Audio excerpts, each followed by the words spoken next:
Արգելի գործընկերներ, սիրելի վետերաններ, սիրելի պատմաբաններ, Հանրապետական կուսակցության խորհրդի և գործադիր անդամ մարմնի սիրելի ներկայացուցիչներ, լրագրողներ, երիտասարդներ,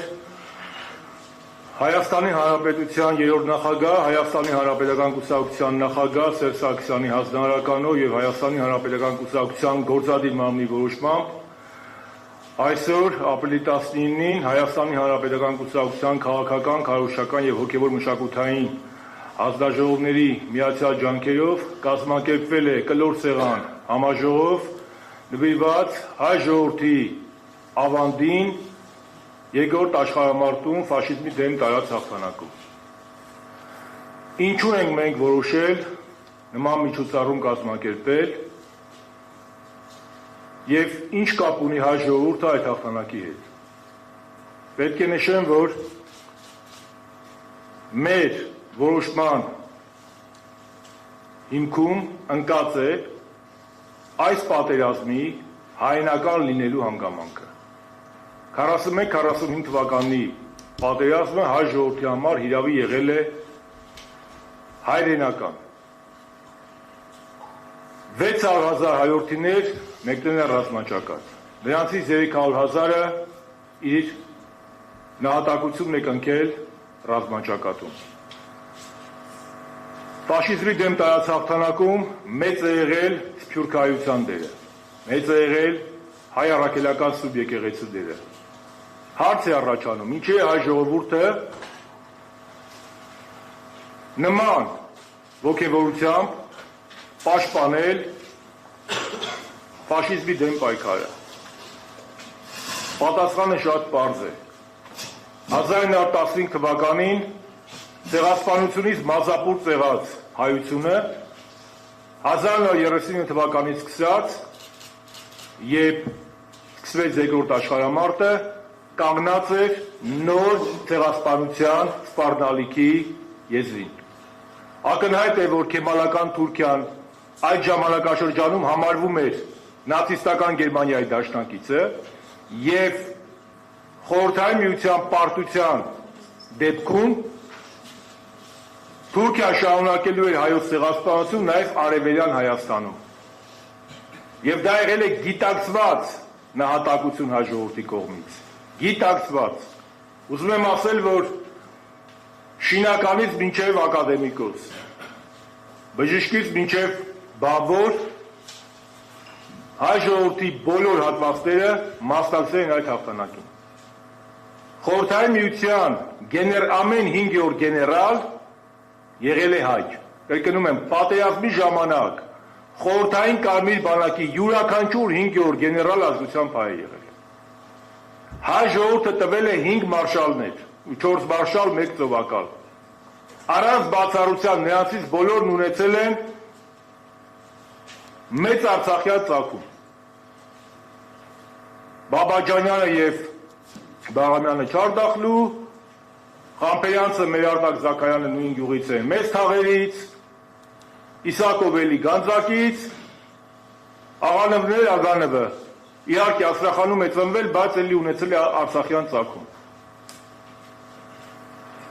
Մեծ ա եղել հայ ժողովրդի դերակատարումը նաև կազմակերպման գործում, հաղթանակի կազմակերպման գործում։ Մենք այստեղ պատահական չէ, որ տեղադրել ենք և մարշալների նկարները, և Միկոյան եղբայրների նկարները։ Անաստաս Միկոյանը եղել է այդ ժամանակաշրջանում Խորհրդային Միության ղեկավարներից մեկը և պետական պաշտպանության կոմիտեի անդամ է եղել։ Եվ նրա վրա դրված է եղել ամբողջ բանակի մատակարարումը, թիկունքի ապահովումը և նաև այդ գործարանների տեղափոխումը Լենինգրադից, Մոսկվայից դեպի թիկունք։ Եվ առանց Միկոյանի ջանքերի անհնար կլիներ բանակի մատակարարում, իսկ առանց մատակարարման անհնարի կլիներ հաղթանակը։ Հայ մարշալները Հովհաննես Բաղրամյան, հռչակավոր մարշալ, որը միակ փոքրաքանակ ժողովրդի ներկայացուցիչն է եղել, որը պատերազմի տարիներին գլխավորել է մի ամբողջ ռազմաճակատ։ Առաջին մերձ բացյալ ռազմաճակատի ղեկավարն է եղել Հովհաննես Բաղրամյանը, Քյոնիգսբերգի գրավողն է եղել, Վասիլևսկիի հետ միասին մարշալ։ Այդ պատիվը մեր հային է տրված եղել։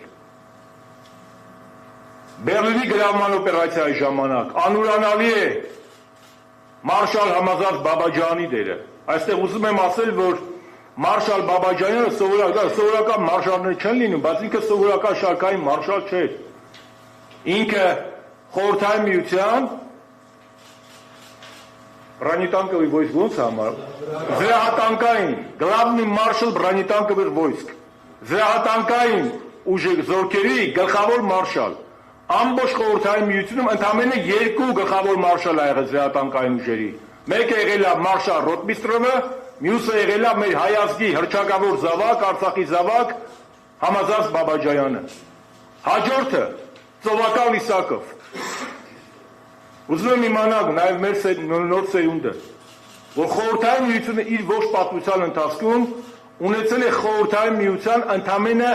3 ծովակալ։ Խորհրդային Միության 3 ծովակալ ա եղել։ Դա եղել է ադմիրալ Կուզնիցովը, ադմիրալ Գարշկովը եւ ադմիրալ Իսակովը։ Դժվար թե որևէ այլ ժողովուրդ կարողանար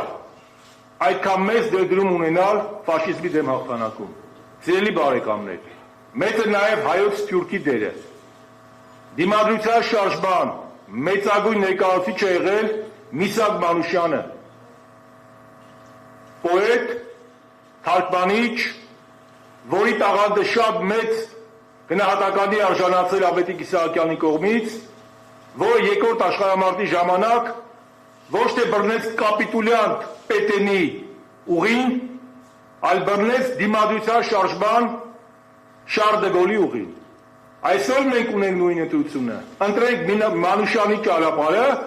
դիմադրության, թե դրենք կապիտուլյանտ Նիկոլ Փաշինյանի ճանապարհը։ Յուրաքանչյուր համաժողով ունի կիրառական նշանակություն։ Պատմությունը գիտություն է ապագայի մասին։ Եվ ես նման միջոցառում մեր գործընկերներ կազմակերպելու հիմքում եղել է մեր նոր սերնդին, մեր հարությանը, մեր ռուս գործընկերներին ներկայացնել հաջողորդի հերոսականը, որ հաջողորդը դիմադրության պայքարող հաղթող ժողովուրդ է, որ հաջողորդին չճանաչեն կապիտուլյանտ Արցախը հանձնող եւ Ադրբեջանի ու Թուրքիայի դուդուկի տակ պայող ռեժիմով։ Մեծ է նաև հայ եկեղեցու դերը։ Ես չեմ մտաբերում, եթե կա, թող մեր պատվաբան գործընկերներն ասեն, այլ եկեղեցի, այլ ժողովուրդների կրոնական համայնքներ նման ներդրում ունեցել են ֆաշիզմի դեմ հաղթանակում։ Մեր եկեղեցին Սասունցի Դավիթ Շարասյունը իր միջոցներով կազմակերպել։ Իսկ եկեղեցին, սփյուռքը, ժողովուրդը ամբողջությամբ պայքարել է ֆաշիզմի դեմ, որովհետև շատ լավ գիտակցել է, որ կանգնած է նոր ցեղասպանության եզրին։ Եվ Ստալինգրադի ճակատամարտը բեկումնային էր, Կուրսկի ճակատամարտը բեկումնային էին, եւ այնտեղ եւ Ստալինգրադում եւ Կուրսկում, եւ Լենինգրադայի բլոկադայի ժամանակ, եւ Մոսկվայի պաշտպանության ժամանակ հայերը ունեցել են ակտիվ մասնակցություն եւ պաշտպանելով Մոսկվան եւ Կուրսկը, Լենինգրադը եւ Ստալինգրադը, նրանք պաշտպանում էին Երևանն ու Գյումրին, Արցախն ու Լոռին, Սյունիքն ու Տավուշը։ Ուզում եմ հստակ նշել, որ հաջորդ